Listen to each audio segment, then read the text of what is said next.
This is Clint, Walt with San Bernardino Police Officers Association. I am honored to introduce candidate Nick Wilson, who's running for California State Assembly District 53. Today, I wanted to not only kind of hear his message, but be able to highlight everything that he's doing for our state. And if he's elected, this is going to be a game changer for us in our county, in our state in general. Nick, how are you? Good. Thank you so much, Clint, for having me. You guys have been awesome from the get-go. So I really appreciate your support and having me on.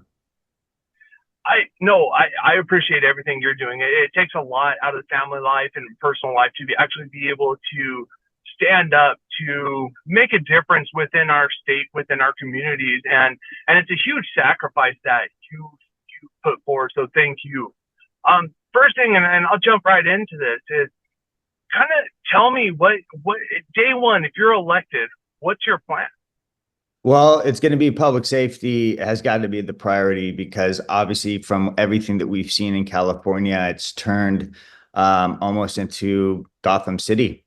We have politicians right now that have no reverence for the rule of law, and there's a huge lack of respect for law enforcement. There's been a war on law enforcement, and that impacts directly the community and community members being safe, and we need to fix that. And so obviously what we've seen with Prop 47, which has been a disaster, Prop 36 is the solution to that. But we also need, to really reform law enforcement. And what I mean by that is not the narrative that you hear when people talk about police reform.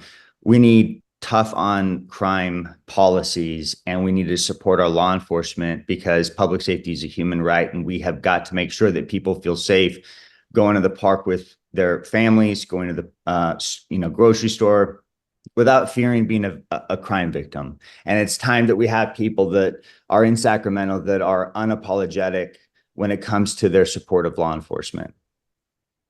And I appreciate that. It's something that all of us know we need this change, because we hate as law enforcement having our hands tied on a regular basis because of laws and legislation that passes within our state that we don't have any control over. We do when we go to the ballot box and vote, but we don't have any control over. And then everyone likes to blame the police for all the governmental decisions that have happened out there. And it's tragic to see where the greatest state in our nation has fallen to. And in saying that, knowing us as a San Bernardino Police Officers Association, we're not even incorporated into the district that you're running for, but we know how important it is and what a difference and impact you're going to make if elected. Yeah, and I'm so grateful for that. And you guys jumped in right at the beginning, and it was really telling when it comes to the amount of political courage that you guys have in doing the right thing. If, even though San Bernardino is not in the district, if elected, I would be representing everyone in California. Anything I do would directly impact the people of California. And my mission is very simple. This is basically like triaging California. This is about public safety.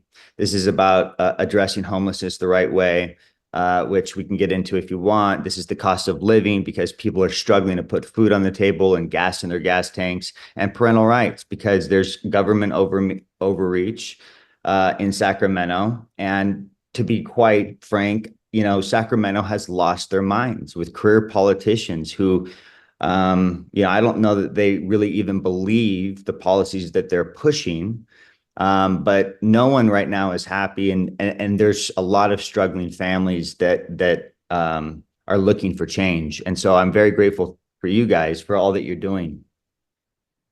And I appreciate that, and it's one of those things as a police officers association, something, and this actually just came to mind for me. I was talking with one of my partners recently, and he told me he's not going to go out and vote. And I'm trying to understand. To me, that makes no sense, but that's just my beliefs in it. And it's his choice. It is his choice. And I can't strong arm him into doing it.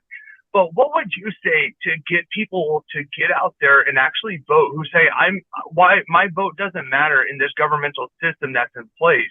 All I'm doing is sustaining this governmental force that I don't agree with. Yeah. So I'll address that by addressing your partner first and then in a broader sense, right? I remember, so I was a police officer. I medically retired after 13 years due to injuries that I sustained in the line of duty. And I remember when Prop 47 passed, I remember AB 109, and I remember thinking to myself, how are we going to do our jobs? We're taking serious crimes and citing and releasing people before we even finish the report. And it frustrated every cop, every partner I ever, had. And it was insane. And we complain a lot. But if we want change, we have got to fight and believe in the mission that we've dedicated our lives to, our careers to, right? So we have got to believe. The other thing is this. We have more registered. Look, I'm a Republican, right? And I don't know that this is really Democrat Republican, but right now these are not Kennedy Democrats that I grew up with. We have more registered Republicans in the state of California than any other state in the country. We can change the California state legislature. I think we only need 8 or 9 assembly members to be elected. And this is a critical year. We've seen failed policies directly impact the everyday hardworking person. And it's so while there's a lot of people who don't believe that their vote matters, I would encourage people to not just vote early, but vote for your future, vote for your children, because that's what we're leaving our children is what we're doing now directly impacts the future of our children. And I don't know that California can continue to sustain itself if we continue on the path that we're on, because it's destructive. We see it with homelessness, we see it with the smash and grabs, we see it with the public safety nightmare that's been the biggest failed experiment, I believe, and then using cops as pawns to achieve their ends. And it's unfortunate. So we need people to get engaged now. There's not much time left. And remember that it's not for you necessarily as it is for your children. No, and that's a perfect answer. So thank you. And it's one of those things that's disheartening because you hear that from more and more people. They're saying, I live in California. Nothing I say at the ballot box is going to change based off of my one vote. Well, if every person who said that actually stood up and voted, it would change everything. Right. And I was at your event a couple of months ago, and you had some great supporters there, and I'll get to them in a second. But they talked about, and I was talking with Bill Asaley and you, and what he said is right now the Democrats in our state have the super majority. So are we going to change that off of one election? No, we're not going to change the super majority off of one election. But we can start taking back and making it a more balanced government within our state with every election moving forward and being vocal where we need to be and being understanding of both sides, not saying what this way or no way. It's saying, okay, I hear you, I understand you. Let's work together on this and adapt it. And then I know you're going to change that within Sacramento. So in saying all that, at your event, you had some great supporters there. And I want to make sure to highlight that because I know there's people out there listening right now and watching this. They want to, who supports you? It was such a blessing. We had Sheriff Bianco there. We had the former sheriff of LA County, Alex Villanueva, who is incredible. We had you guys. We had Upland POA.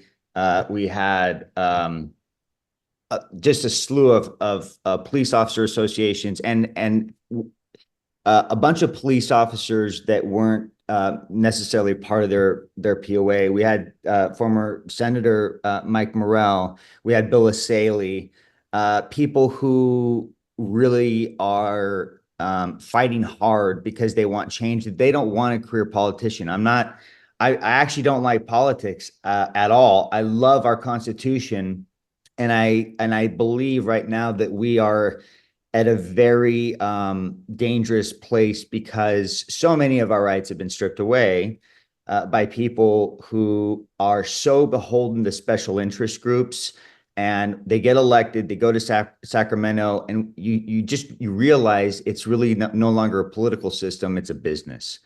And we have to change that. So I actually never wanted to get into office or become a politician, and I'm not a politician. I'm just a regular, ordinary person. But it spoke volumes to who was there that night. I was so humbled because we recognize that we need change because we're in trouble. No, and that's perfect, because in saying that, this change that we all want for California, you'll have organizations pushing, oh, you guys are trying to control politicians and you're trying to manipulate them into making things decide. That's the furthest from the truth that's out there. It's we're on these streets every day. You thank you for your service as well, and I'm sorry that you were medically retired, because I know that's not easy. I have a lot of friends and family that have gone through that same situation, but we need to, as Californians, as law enforcement, unite and stand together and start pushing back against this giant that's pushing us out of our state.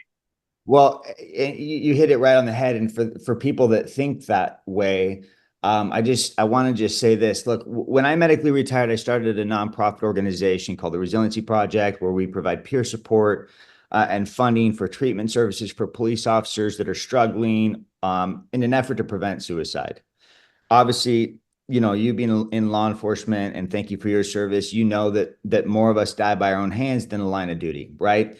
But what I started seeing starting in 2020 and onward was the defund movement and the lack of support of law enforcement directly impacted the mental health of our law enforcement.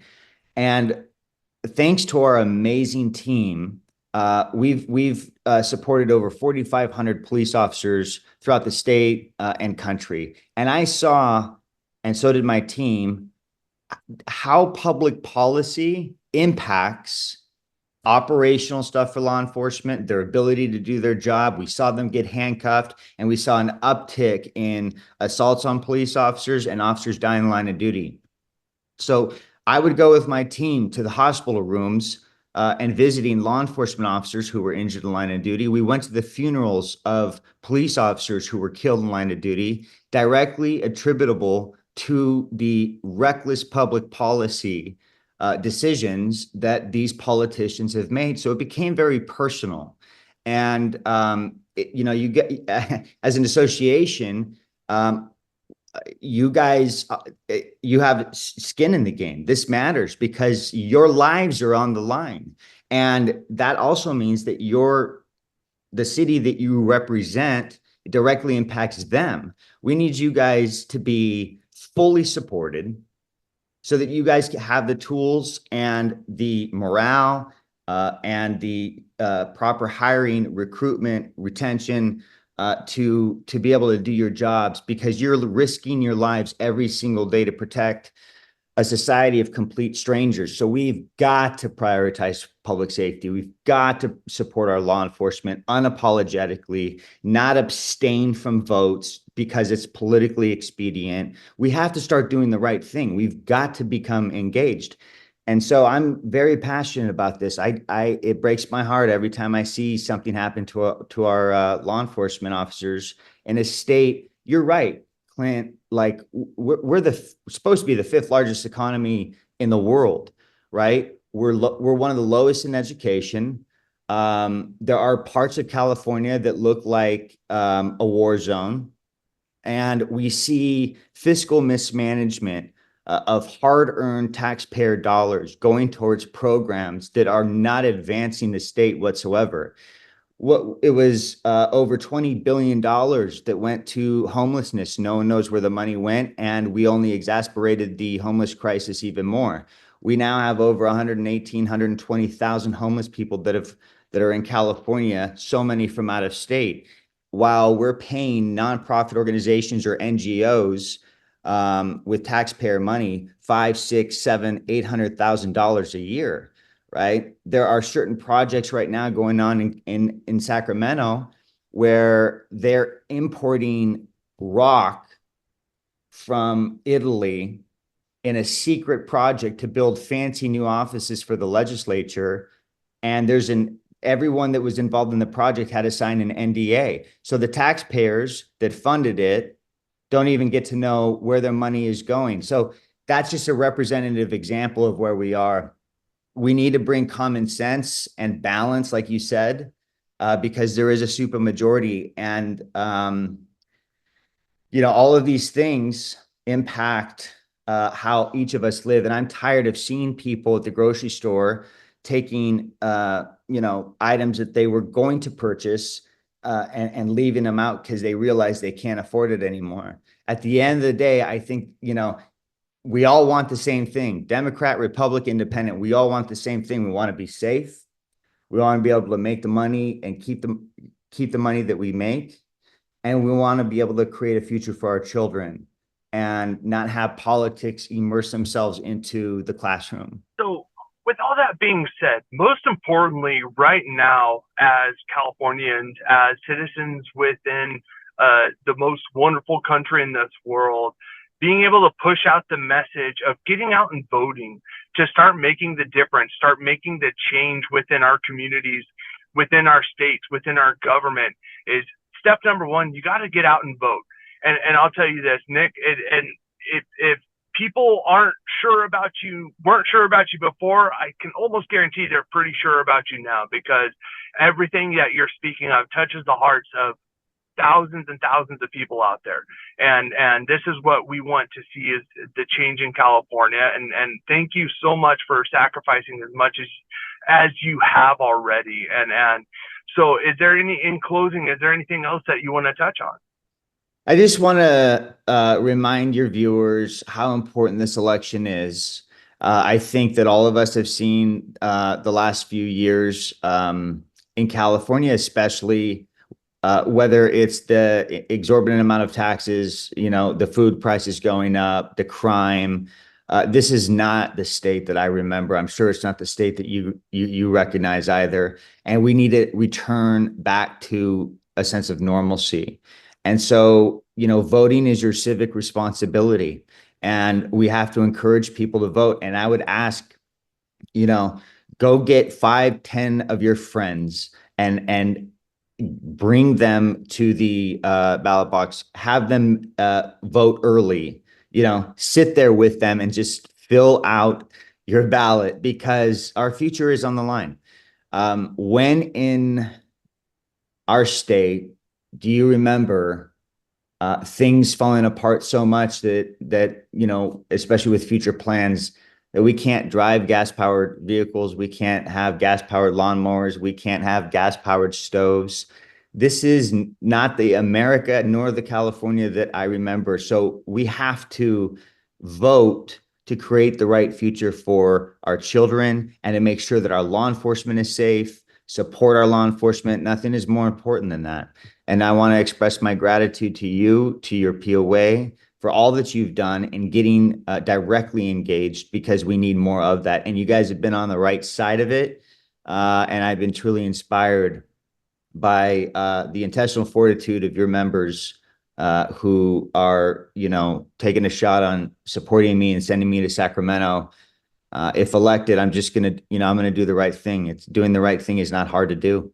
I'm not a special interest guy, and I'm up against an opponent, unfortunately, that doesn't want to debate and is part of the machine. And we have to stop with the self-interests that so many of these politicians have and put their constituents first. That's how we're going to get this state back.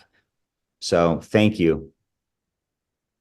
Absolutely. And on the last note, if someone wanted to reach out to you and talk to you to figure out how they can help in assisting your campaign, to make a donation, to go out and walk with you, where can they reach you at? They can go to our website is the best way at nickwilsonca.com. That's nickwilsonca.com. We have an amazing team of volunteers, and either one of them or I will get to them, and would be very grateful because we're grassroots. We need all the support we can get, and we're going to be finishing strong. There's not one day that goes by where we're not out there trying to contact people and helping them to realize how important this election is. I appreciate you sacrificing some of your time with your family and being out on the campaign trail right now. So thanks for hopping on here with us. And I really hope for the best. And we're going to just remember this as you listen. Get out and vote. I'm not going to tell you who to vote for. I mean, you can kind of assume, but I'll never tell anyone who they should actually vote for. I can just educate you on the facts about where our state is and what needs to change. So get out. Nick is out there. Reach out to him. Donate to his campaign. Get out there and walk, because we're all in this together.